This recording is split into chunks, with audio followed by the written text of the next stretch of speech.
Kubernetes is being adopted at companies at a high pace, and anyone with knowledge in that has a career advantage. You can even become a full-time Kubernetes engineer at your job. It has almost become its own role. Kubernetes is an amazing, powerful platform, but a very complex one, which means you have a steep learning curve. And even though many people want to learn Kubernetes, often they don't know where to start. So it certainly helps to have a guidance and a sort of a roadmap of how to approach learning Kubernetes efficiently. That's why I want to give you a step-by-step roadmap of what to learn and in which order to structure your learning of Kubernetes. Now, I know it also helps to have this type of roadmap visualized in a written format, so we also created an accompanying PDF roadmap for you, which you can download from our website for free. I will link all the resources in the video description. Here's the most important point to consider when you start learning Kubernetes, which will make your learning journey much easier and more efficient, is to understand the following. Kubernetes platform, like almost all other platforms, has two sides or aspects of it. The administration side, meaning someone needs to set it up, initialize, configure all the essentials to prepare it for its actual usage. And the platform user side, meaning someone will now start actually using it, deploying applications and services inside. Just like with AWS Cloud Platform or Jenkins Platform, for example, you have to set it up, like create an AWS account or install Jenkins service, then configure the access, install or activate any plugins needed or services, secure the platform to make it usable, and so on.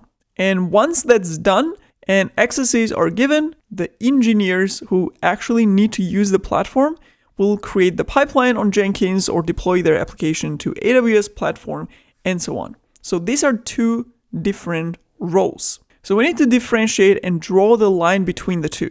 You need to understand which aspect of the technology you want to learn. And you can decide that based on your role. Are you an application developer? You need a roadmap to learn how to use Kubernetes to deploy applications and run applications inside the cluster. Are you an operations engineer? Well, then you need to learn the Kubernetes administration and operations side. By recognizing the distinction between these two roles, you can approach your learning journey with a clear focus. If you're a developer, your primary aim will be to understand Kubernetes usage and deployment. As an operations engineer, your main focus will be on administration and Kubernetes operations. Now, you can eventually learn both if you want to, but if you divide it and learn one part first and then build the other on top, it will make your learning process much easier and more structured. It will also be easier to connect the dots. There are even different certifications for these two. You have the CKA or Kubernetes Administrator exam, and you have CKAD, which is Kubernetes Application Developer Certification exam. And just like there is no learning AWS, you learn a specific path within AWS based on your engineering role and what you want to do on AWS platform. And you also have different AWS certifications for administrator, developer, maybe mobile developer, data engineer, and so on. So when you have clarified that, then it's easier to create a roadmap to learn only the relevant services and concepts from hundreds of AWS services. So it's exactly the same concept here. So we've established that we have these two separate learning paths. However, before branching off into a specific path, there are fundamental concepts that apply to both developers and administrators. So first, you need to learn the basics no matter which path you continue with. These are the building blocks of Kubernetes knowledge. So let's explore these shared topics to lay a solid foundation for your Kubernetes learning journey. First, and the most important entry point to learning any new technology or tool is learn the why behind the technology first. What problem does it solve that made Kubernetes so popular and widely used? The whys of how Kubernetes helps solve issues of operating large containerized applications. Once you've understood why Kubernetes or what problems it solves, then you can learn how it actually solves those problems, the actual implementation of the tool and how the tool works. So this will be the first step in grasping the fundamentals of Kubernetes. Once you've established the why, you can dive into the core components and architecture of Kubernetes. As part of Kubernetes architecture, you need to understand and learn about the control plane and worker nodes. What is the role of each? How are they connected? What processes are running on them? After that, you need to learn the core building blocks of Kubernetes, which are Kubernetes components. You need to understand what is a pod, what is a service, config map, secret, ingress, deployments, stateful sets, namespaces, and volumes. These are the main Kubernetes components. Understand why each one exists and what are their relations and connections to each other. Now, these components that I mentioned, you work with them directly. You create the pods, you create the services, deployments, you also create worker nodes and join them to the cluster and so on. But there are components that are part of Kubernetes that just work behind the scenes, kind of doing its magic in the cluster. These are the components like scheduler, controller, etcd, kubelet, container runtime, and so on. Even though you may have little to do with this directly because they just run in the background and do their work in the cluster, but still understanding these components, what each one of them does and what is the role of each of these services in the cluster will help you understand how Kubernetes works, the mechanisms behind the cluster, the self-healing functionality, the way Kubernetes manages the desired versus actual state and keeps them in sync, scaling deployments, and so on. So when you do things in the cluster, when you administer it or run applications inside, knowing what's happening in the background from the Kubernetes perspective will definitely make it easier for you to work with Kubernetes. Now, this is all theory, right? Understanding the architecture, components, how Kubernetes works. Now we need to move on to practice. Because while understanding the components behind a tool is essential, and that's definitely where you should start at. After that, you should get hands-on because this will give you a different level of confidence with the tool and kind of break the fear of working with it as well. So with a solid understanding of the fundamentals, you can now shift your focus to understanding how to access and work with a Kubernetes cluster. As part of this, you need to learn kubectl, command line interface, and its main commands, which is essentially for interacting with your Kubernetes cluster. Whether you are an administrator or a product engineer, you need to learn this tool to perform various actions in the cluster. Again, creating components, updating them, troubleshooting and viewing components, analyzing, and so on. Additionally, you also need to learn about Kubernetes manifest files as part of Kubernetes basics. These are Kubernetes YAML configuration files, which describe the desired state of your applications within the cluster. So basically, you use this to define what Kubernetes components, like deployments, services, stateful sets, and so on, you want to create in the cluster, and what configuration you want those components to have. And understanding how to create and manage these manifest files is going to be very important for working with Kubernetes as well. As you progress in your Kubernetes journey and start deploying applications inside with manifest files and kubectl and start creating various Kubernetes components, you will definitely encounter challenges and issues in the process that require troubleshooting skills.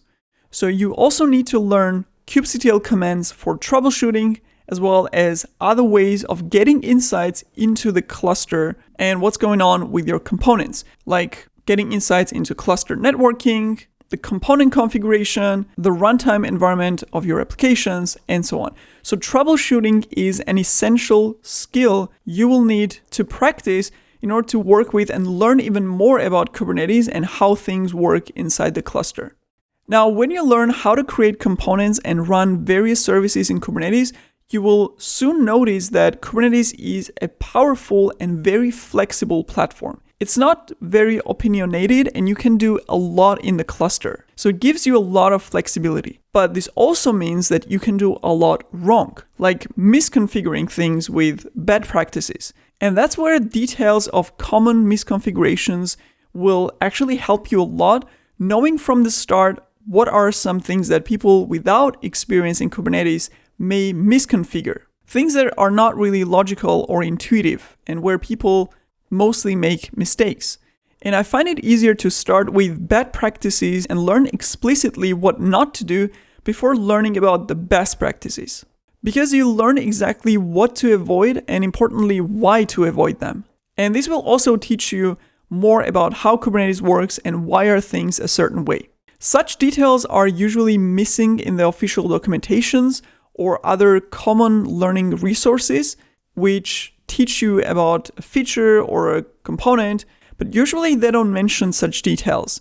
That's why in my educational content, I always make sure to add some of the common mistakes as well as best practices that are not immediately clear or intuitive, which I myself learned from practice, so you can avoid making these mistakes as a beginner. Another advanced topic you can learn at this point is Helm charts, especially as you start deploying third-party services in your cluster next to your own applications. So learn what is Helm, what are Helm charts, what are they used for, how they make working with Kubernetes and deploying different services easier, and so on. Again, the same approach. First understand why we need them and then how to use them.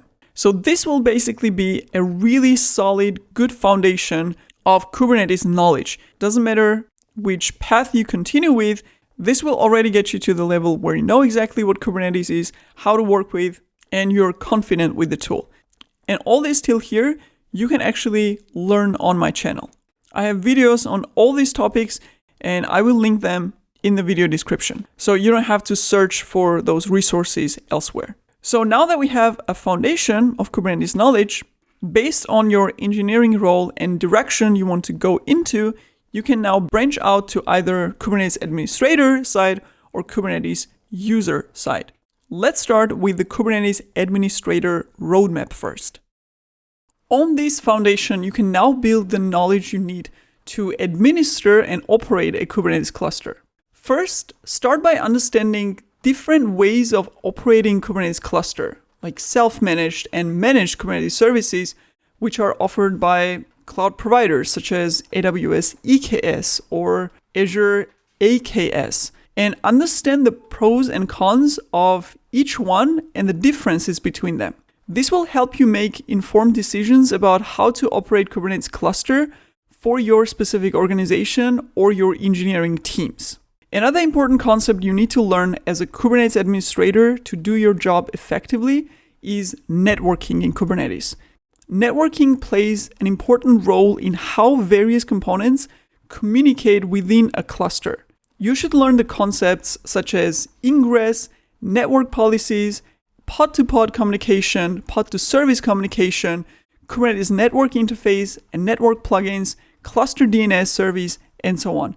Understanding these networking concepts is absolutely essential, especially when you want to administer a self-managed Kubernetes cluster. Troubleshooting and fixing networking issues is very difficult if you don't understand properly how Kubernetes networking works. As part of networking, also understand the soft network isolation with namespaces as well as hard network isolation between cluster components and why this concept is important in general.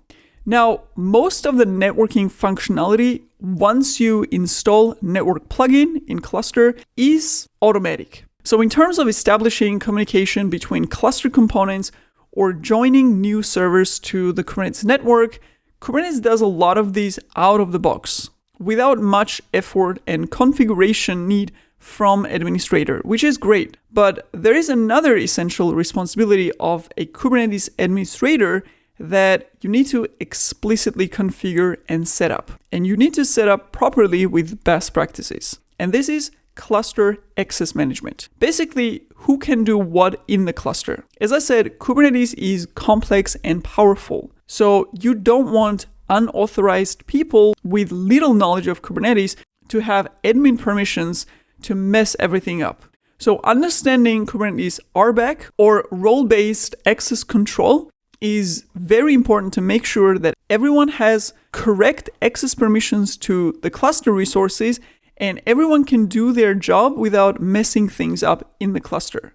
For this, you need to learn Kubernetes components such as roles, cluster roles, role and cluster role bindings, service accounts, as well as kubeconfig and how it works, creating client certificates in Kubernetes for human users, as well as how to integrate various authentication services in Kubernetes cluster. So you can give engineers in your organization access to the cluster more easily. As an administrator, you also will need to take care of data backups in Kubernetes. You need to make sure to have a proper mechanism in place to easily recover your cluster in case of a disaster. For this, you need to understand generally how data is managed in Kubernetes and that by default, you have no data persistence in Kubernetes and generally in the container world. You need to understand the concept of Kubernetes volumes and how data is plugged into the applications inside the cluster through volumes. Apart from the application data, you also need to understand etcd, which is data storage for Kubernetes cluster configuration data itself. And you need to understand what's stored inside, how to backup and secure etcd store with all its sensitive cluster data, as well as how to secure any secret data for various cluster applications. As a Kubernetes admin, you also need to learn the concept of Kubernetes operators. When you start deploying more complex stateful applications like databases in your Kubernetes cluster, you will come across the operators. Kubernetes operator is basically the service itself bundled with the intelligent logic of operating that service automatically within the cluster. So instead of human intervention of setting up, initiating, maintaining, and so on, that service, so basically operating the service, the automated operator does all that, which is a powerful extension of Kubernetes capabilities. So understanding this concept, learning how to deploy and use operators will help you a lot in administering the cluster. To have insights into what's going on in your cluster, you need monitoring. And it's your job as a Kubernetes administrator to take care of configuring and setting up monitoring on a cluster level. You can't manage and administer or fix what you can't see. One of the most popular tools for monitoring in Kubernetes is Prometheus. And when you deploy a monitoring stack, including Prometheus, Alert Manager, and all the components that come with it, you will be able to deploy it with a Kubernetes operator because there is an operator for the monitoring stack. Which again means all these skills that I just mentioned kind of stack up on top of each other, and each one kind of helps in doing the other task better. And generally for all the above administrative tasks, you need to learn the best practices as well. Not just any way of doing it and configuring it so that it works, but the best way of operations and security in Kubernetes. So that's basically your roadmap if you want to become a Kubernetes administrator and learn that aspect of the platform. Now, having a roadmap like this is great for structuring your learning, but you still need to find the right resources that explain these concepts properly. You have to put them in the right order, make sure you don't miss any important topics. That's still a huge effort to research all of these and drains the motivation right at the beginning. So instead, as a simpler alternative, you can actually enroll in our pre-structured course where I already did all that heavy lifting of creating the perfect curriculum with the right hands-on projects and practical examples for this specific learning path. Many of our students, right after completing the course, successfully passed the CKA exam and became certified Kubernetes administrators only through this course. But more importantly, because for me, this is more important than the certification itself, they are actually able to apply the knowledge from the course directly in their work and actually administer a Kubernetes cluster. So if you're interested in this path, definitely check out our CKA course to make your life easier. Now, of course, we don't operate Kubernetes just for the sake of operating it, right? A product team actually needs to use it. So that's the Kubernetes user or developer roadmap. As a Kubernetes user, your main goal is to deploy and run your applications in a Kubernetes cluster with high availability. Meaning, even if something happens in your application, it's still accessible for users. And that's where Kubernetes power actually lies.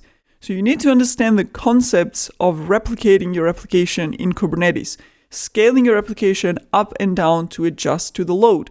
And for that, you need to learn more about deployments, replica sets. You need to learn how to configure readiness and liveness probes.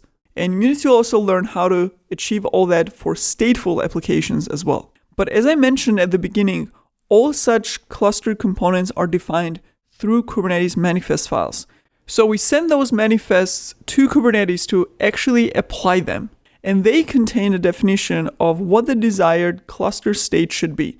Again, what should be created, updated, and so on. Which means as a Kubernetes user, you need deeper knowledge of Kubernetes manifest files, syntax, structure, configuration details for different Kubernetes objects like deployments, services, etc. Again, how to configure liveness and readiness probes for your applications inside the deployment configuration file, how to define init containers for your application, how to use volumes, understand the types of volumes to decide which one is the best for which use case and application, and how to configure that for your application definition, how to configure services for different applications with different service types, and so on. Another important thing to learn as a Kubernetes user is deploying your application changes without causing your application downtime, or deploying without risking that the application changes may crash the entire application in a production environment. For that, you need to learn deployment strategies that you can use in Kubernetes, such as canary deployments, blue-green deployments, rolling updates, and rollbacks.